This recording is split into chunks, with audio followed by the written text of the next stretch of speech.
اسے نا کسی جادوگر نے کہا کہ تو مر جائے گا, بدعا دی اس کو کہ تو مر جائے گا, تو نے نہیں بچنا اب. اچھا اس نے یہ بات نا اپنے ذہن پہ بہت زیادہ سوار کر لی, اور اتنی زیادہ سوار کی کہ چند ہی دنوں میں بہت زیادہ شدید بیمار ہو گیا, بہت زیادہ بیمار ہو گیا وہ, جہاں تک کہ اس کا جو ویٹ تھا نا بہت جلدی وہ لوز ہو گیا اس کا ویٹ. اس کی بیوی کو اس بات کا یقین ہو گیا کہ اس نے اب بچنا کوئی نہیں, وہ بھی اس کو چھوڑ کے چلی گئی.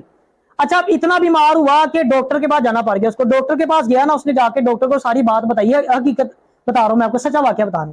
اس نے ڈاکٹر کو ساری بات جا کے بتائی. ڈاکٹر نے اس کے سارے ٹیسٹ کروائے. جب ٹیسٹ کروائے تو کچھ بھی نہیں تھا, ساری رپورٹیں کلیئر تھی. اب ڈاکٹر سمجھ گیا کہ اس کا مسئلہ کیا ہے. اس نے اسے بلایا اور اسے کہا کہ اس جادوگر نے تمہاری باڈی میں ایک چھپکلی داخل کر دی تھی, اب میں تمہیں ایک انجیکشن لگاؤں گا, اس سے وہ چھپکلی باہر, تم وامٹنگ کرو گے, الٹی کرو گے, وامٹنگ ہوگی, وہ چھپکلی باہر نکل آئے گی اور تم بالکل ٹھیک ہو جاؤ گے. اس نے کہا ٹھیک ہے. اس نے اسے انجیکشن لگایا, اس نے الٹی کی. اس نے نرس کے ساتھ مل کے نا ڈاکٹر نے ایک نکلی پلاسٹک کی چھپکلی اس کی الٹی میں ڈال دی, اور بعد میں اس کو دکھائی کہ یہ دیکھو جو چھپکلی تمہاری باڈی میں تھی وہ میں نے نکال لی ہے, اب تم بالکل ٹھیک ہو. اچھا وہی ہوا, وہ تھوڑے دن کے بعد بالکل ٹھیک ہو گیا. اب جب وہ ٹھیک ہوا نا تو اس نے وہ جو جادوگر تھا نا اس پہ کیس کر دیا. اب پولیس جو تھی نا اس جادوگر کو پکڑ کے ڈاکٹر کے پاس لے کے آئی تفتیش کرنے کے لیے کہ واقعی اس نے اس کے جسم میں داخل کی تھی کہ نہیں کی تھی. تو پولیس نے جب ڈاکٹر سے پوچھا نا تو ڈاکٹر نے کہا کہ اس نے اس کی باڈی میں چھپکلی داخل نہیں کی تھی, بلکہ اس نے اس کے دماغ میں نیگیٹو چھپکلی ڈال دی تھی. اس کے دماغ کے اندر جو ہے نا وہ منفی چھپکلی داخل کر دی تھی. میں نے وہ منفی چھپکلی اس کے دماغ سے نکال دیا, اس لیے ٹھیک ہو گیا.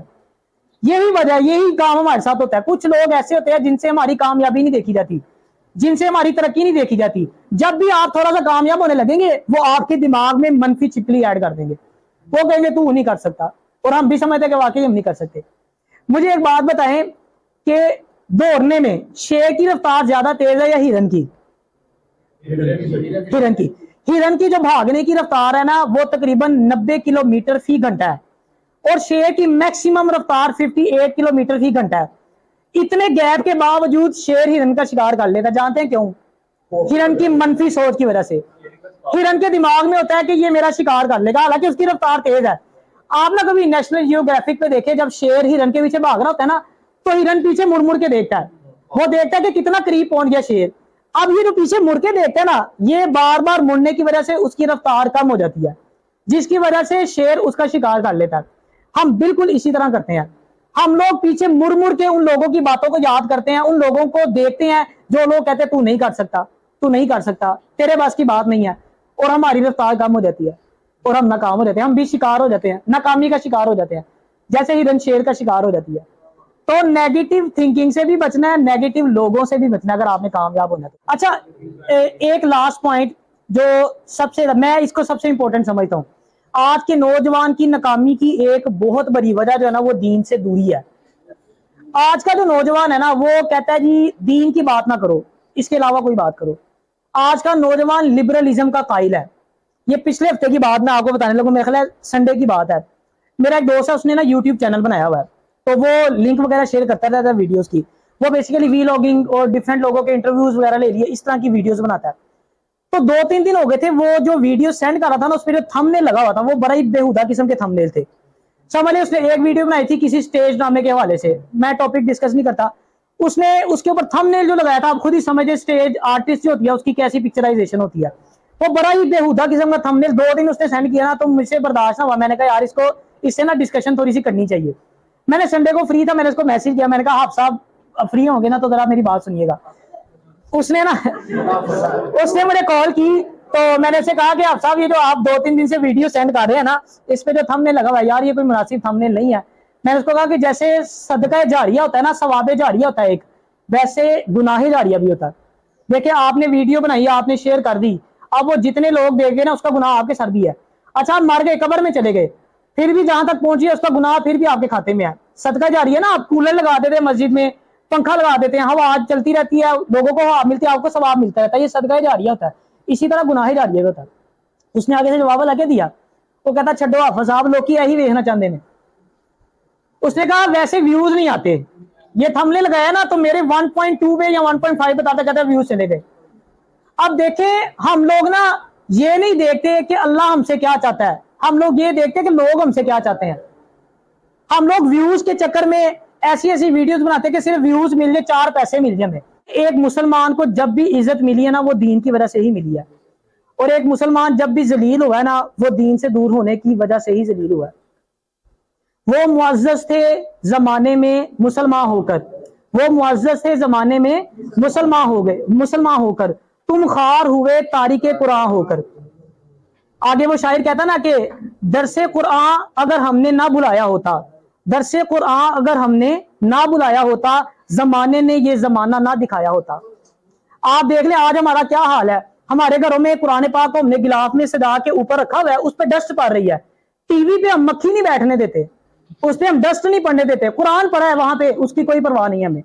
دیکھیں جو گھر ہے نا وہ بندوں سے نہیں بستے، گھر جو ہے نا وہ انسانوں کے ساتھ آباد نہیں ہوتے، گھر آباد ہوتے ہیں اللہ کے ذکر سے، گھر آباد ہوتے ہیں نماز پڑھنے سے، گھر آباد ہوتے ہیں قرآن پڑھنے سے۔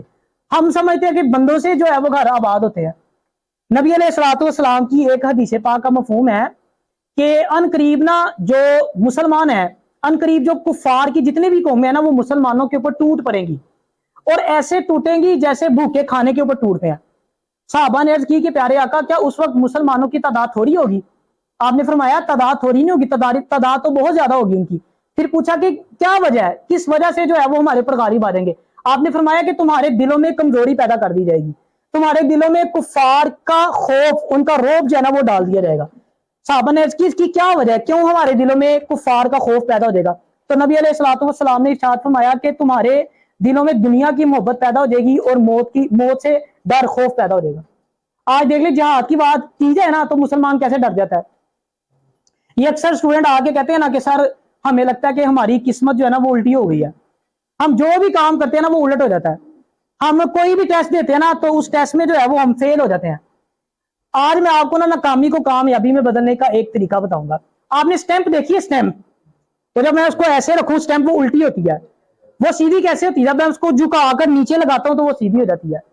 یعنی اگر آپ کو لگتا ہے نا کہ آپ کی قسمت الٹی ہو گئی ہے تو آپ بھی اپنے سر کو جھکائیں اور سجدے میں لے جائیں، آپ کی ساری ناکامیاں کامیابی میں بدل لیں گی۔ یعنی مسلمان کو عزت تبھی ملے گی جب وہ دین کی طرف لوٹے گا، جب تک آپ دین سے دور بھاگیں گے آپ ذلیل ہو جائیں گے۔ اصل میں نا ہمارا ضمیر سو چکا ہے، اور جب ضمیر سو جاتا ہے نا تو زمین ہلا دی جاتی ہے، پھر زلزلے آتے ہیں، پھر اللہ تعالیٰ کے عذاب آتے ہیں۔ تو آج ہمارے ساتھ یہی ہو رہا ہے، آج جو ہماری ناکامیاں نا ساری وہ دین سے دوری کی وجہ سے ہیں۔